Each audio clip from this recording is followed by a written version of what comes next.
Sameer C Muhammad കൂടി വിവരങ്ങളുമായി ചേരുകയാണ് കോഴിക്കോട്ട് നിന്ന്. സമീർ, പ്രതീക്ഷയോടുകൂടി കാത്തിരിക്കുകയാണ് അർജുൻ്റെ കുടുംബം മാത്രമല്ല കേരളം ഒന്നാകെ, മലയാളികൾ ഒന്നാകെ ഒരു ശുഭവാർത്ത പ്രതീക്ഷിച്ചുകൊണ്ട് കാത്തിരിക്കുന്ന മണിക്കൂറാണ്. രക്ഷാദൗത്യത്തെ ഉറ്റുനോക്കുന്ന മണിക്കൂറാണ്. രാവിലെ ഈ വാഹനത്തിൻ്റെ എഞ്ചിൻ പ്രവർത്തിച്ചതും മൊബൈൽ ഫോൺ റിങ് ചെയ്തതുമൊക്കെ ഒരു പ്രതീക്ഷ ആ കുടുംബത്തിന് എല്ലാവർക്കും നൽകുന്നുണ്ട്.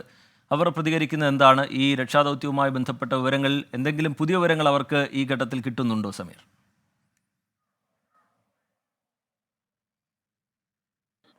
റിജിത്ത്, അവിടെ നടക്കുന്ന എല്ലാ പ്രവർത്തനങ്ങളും അപ്പോൾ തന്നെ കുടുംബം അറിയുന്നുണ്ട്.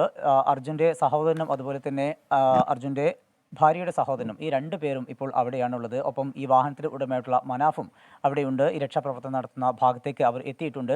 എല്ലാ കാര്യങ്ങളും അപ്പോൾ അവർ അർജുൻ്റെ മാതാപിതാക്കളെയും അതുപോലെ തന്നെ ഭാര്യയും സഹോദരിമാരെയും ഒക്കെ അറിയിക്കുന്നുണ്ട്. വളരെ ശുഭകരമായ ഒരു വാർത്തയ്ക്കായി എല്ലാവരും പ്രാർത്ഥനയോടെ കാത്തിരിക്കുകയാണ്, പ്രത്യാശയോടുകൂടെ കാത്തിരിക്കുകയാണ്.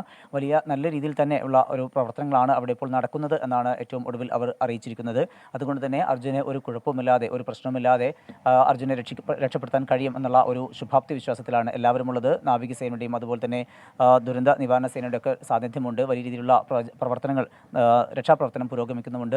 ഞാനിപ്പോൾ നിൽക്കുന്നത് അർജുൻ്റെ തൊട്ടടുത്തുള്ള വീട്ടിലാണ്. ഇവിടെ സുഹൃത്തുക്കളും അതുപോലെ തന്നെ നാട്ടുകാരും ഒക്കെ അർജുന് വേണ്ടി കൊണ്ടുള്ള പ്രാർത്ഥനയോടും പ്രത്യാശയോടും കൂടെ ഇവിടെ കാത്തിരിക്കുകയാണ്.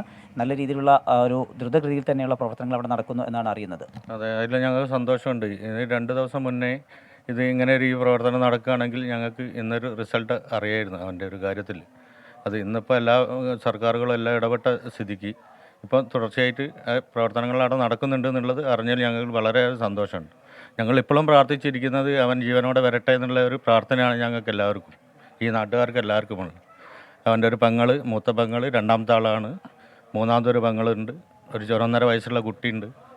അതൊക്കെ എല്ലാവർക്കും, ആ കുടുംബത്തിന് വേണ്ടിയിട്ട് ഞങ്ങൾ എല്ലാവരും നാട്ടുകാരെല്ലാം വേണ്ടിയിട്ട് കാത്തിരിക്കുകയാണ്. തീർച്ചയായിട്ടും അവൻ ജീവനോടെ ഞമ്മക്ക് ഇങ്ങോട്ട് വരട്ടെ എന്നുള്ളൊരു പ്രാർത്ഥനയാണ് ഞങ്ങൾ. ഈ അവസരത്തിൽ ഞങ്ങൾ എല്ലാവരും, നാട് മുഴുവൻ എല്ലാവരും വേണ്ടി അവന് വേണ്ടിയിട്ടുള്ള പ്രാർത്ഥനയായിട്ട് കാത്തിരിക്കുകയാണ്. റിജിത്ത്, എല്ലാവരും വലിയ ഒരു പ്രതീക്ഷയോട് കൂടി തന്നെയാണ്. അർജുന് ഒരു കുഴപ്പവും ഉണ്ടാവില്ല, അർജുൻ നല്ല ആരോഗ്യവാനായിക്കൊണ്ട് ഇതിനെ തിരിച്ചു വരും എന്നുള്ള ഒരു പ്രതീക്ഷയാണ്. അതിനുള്ള പ്രാർത്ഥനയിലാണ് നാടൊന്നാകെ. എന്തായാലും നാട്ടുകാരും അതുപോലെ തന്നെ ബന്ധുക്കളും ഒക്കെ പറയുന്ന ഒരു പ്രധാനപ്പെട്ട കാര്യം, നേരത്തെ തന്നെ ഇക്കാര്യം അധികൃതരെ അറിയിച്ചിരുന്നതാണ്, കർണാടക സർക്കാരിനെയും പോലീസിനെയും ഒക്കെ അറിയിച്ചിരുന്നതാണ്. പക്ഷേ ആദ്യഘട്ടത്തിൽ അവരുടെ ഭാഗത്തുനിന്ന് ഒരു വിധത്തിലുമുള്ള പ്രവർത്തനങ്ങളും ഉണ്ടായില്ല. രക്ഷാപ്രവർത്തനത്തിന് അവർ മുൻകൈയെടുത്തില്ല.